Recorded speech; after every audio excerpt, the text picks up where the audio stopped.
세 가지 소원에 대한 이야기를 좀 할까 하는데요. 세 가지 소원 다들 잘 아시죠? 왜 저 소원 비는데 뭐 생각 못해서 소세지가 붙었다 코에 붙었다 떨어졌다 하는 이야기요.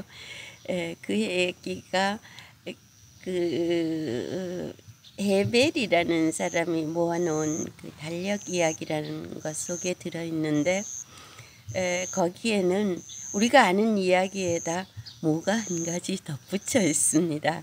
그래서 그 이야기를 좀 들려드릴까 합니다. 헤벨의 세 가지 소원. 아이들이 아직 어렸을 때 아이들 키우는 일 말고도 참 많은 일을 함께 해야 해서 늘 내 몸이 여러 개였으면 했다. 그래도 내가 소홀히 하지 않은 것은 아이들에게 책을 읽어주는 일이었다. 틈이 나는 대로 함께 책을 읽었고 아이들이 자기 전에는 꼭 책을 읽어주었다. 내가 그 이야기를 하는 것은 아이들에게 책을 읽어준 시간이 나에게도 가장 행복한 시간이었기 때문이다. 아이들에게 읽어주었던 아이들이 좋아했던 이야기들은 지금껏 나에게조차 그 영향력을 행사하고 있다. 아직도 무슨 일인가가 죄다 틀어져 주저앉고만 싶을 때에는 그 옛날 아이들 책에서 보았던 말이 떠오르곤 한다. 힘껏 지어놓은 둥지가 부서져 울고 있는 엄마 새를 아빠 새가 위로하며 했던 말. 괜찮아. 부서진 둥지는 다시 지으면 되잖아. 세상의 그 많고 많은 책 가운데서 그 말이 떠오르는 것은 아직 글을 못 읽는 어린아들이 아빠 새를 흉내내며 한껏 의젓한 억양으로 괜찮아. 부서진 둥지는 다시 지으면 되잖아. 하던 목소리가 고스란히 함께 울리기 때문이다. 그러다 아이들이 저절로 글씨를 읽어 혼자 책을 읽기 시작했을 때 나는 그 애들을 위한 동화를 몇 권 번역했다. 책 하나를 다 번역하기도 하고 이야기들을 모아서 내가 만들기도 했다. 샘터 출판사에서 나왔던 장화 씨는 고양이가 그런 책인데 그 동화집을 엮으면서 내가 염두에 두었던 것은 세상을 헤쳐가는 용기와 슬기였다. 내 아이들에게 들려주고 싶은 이야기였다. 그 동화집 속의 한 편이 세 가지 소원이다. 많은 사람들이 알고 있는 이야기이다. 어떤 노부부에게 천사가 나타났는데 세 가지 소원을 물었는데 암만 생각해도 세 가지만 말하기 어려워 궁리를 거듭하다가 할아버지가 그만 자기도 모르게 소시지 하나 먹었으면 했다는 이야기 말이다. 그러자 소시지가 뚝 떨어졌고 그 귀한 귀해 하나를 탕진한 할아버지 때문에 할머니는 화가 잔뜩 나서 이놈의 소시지 당신 코에나 붙어버려라 하고 외쳤다. 그래서 그것이 두 번째 소원이 되어버리고 세 번째 소원은 별 수 없이 코에 붙은 소시지를 다시 떼는 이야기. 천사가 나타나서 소원을 물어주기까지 해도 사람은 그리 어리석다. 조절 안 되는 욕심 때문에 더 어리석어진다. 내가 아이들을 위해서 옮긴 이야기들에 세 가지 소원을 넣은 것은 헤벨이란 작가가 매우 현명하게 이야기 끝에다 정답을 달아놓았기 때문이다. 정말이지 생각할수록 정답이어서 누구든 이 글을 읽는 이는 잠시 멈추고 스스로 정답을 한번 찾아보기 바란다.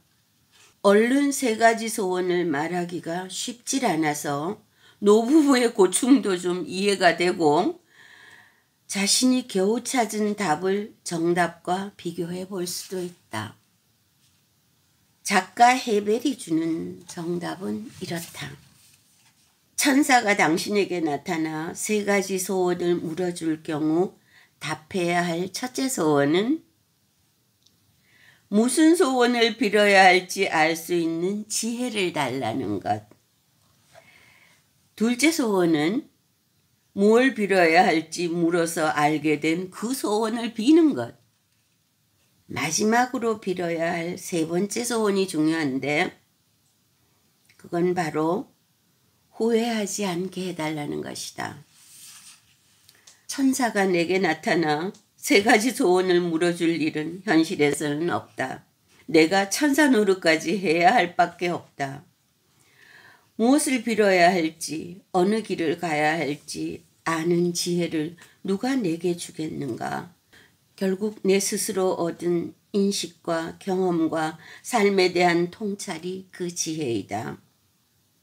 또 빌어야 할 소원을 비는 것이란 온갖 수렁에 빠져가면서도 스스로 이루어야 하는 것, 인생 자체가 아니겠는가. 그리고 후회란 얼마나 우리의 귀중한 시간을 낭비하는 일인가. 마지막 소원이야말로 삶의 지혜 중 지혜인 것 같다. 내 자신이 짧지 않게 살아오기도 했지만 학생들을 수업 시간에만 가르치고 마는 것이 아니라 삶을 헤쳐가는 모습을 오래도록 보는 경우가 많아서 조금 정리가 되는 것 같다. 제 아무리 현명한 사람도 진정 자신이 가야 할 길을 찾아 그 궤도 위에 올라서서 자리를 잡는 데는 최소한 10년은 걸리는 것 같다. 일찍 자리를 잡은 듯 보이는 경우는 언젠가 뒤집힐 확률도 그만큼 더 높은 것 같았다. 그렇지 않은 경우에는 설령 남 보기에는 평탄했다 하더라도 남 모르는 남다른 인고를 겪은 존경할 만한 인물이다. 헤벨의 정답에다 한 가지쯤은 사족을 달 수도 있을 것 같다. 사람인지라 때로 택해서 가고 있는 길에 대한 후회가 아주 없을 수야 없다. 그래도 온 지혜를 모아서 어렵사리한 선택, 혹은 한때 좋아했던 추억이 묻어있는 선택, 혹은 정말이지 그렇게밖에는 할 수 없었던 저 어려웠던 선택을 기억하며 견뎌가야 한다고. 그럴 수밖에 없기도 하지만 또 그래야 사람이 단단해지고 사회도 단단해진다. 그렇습니다.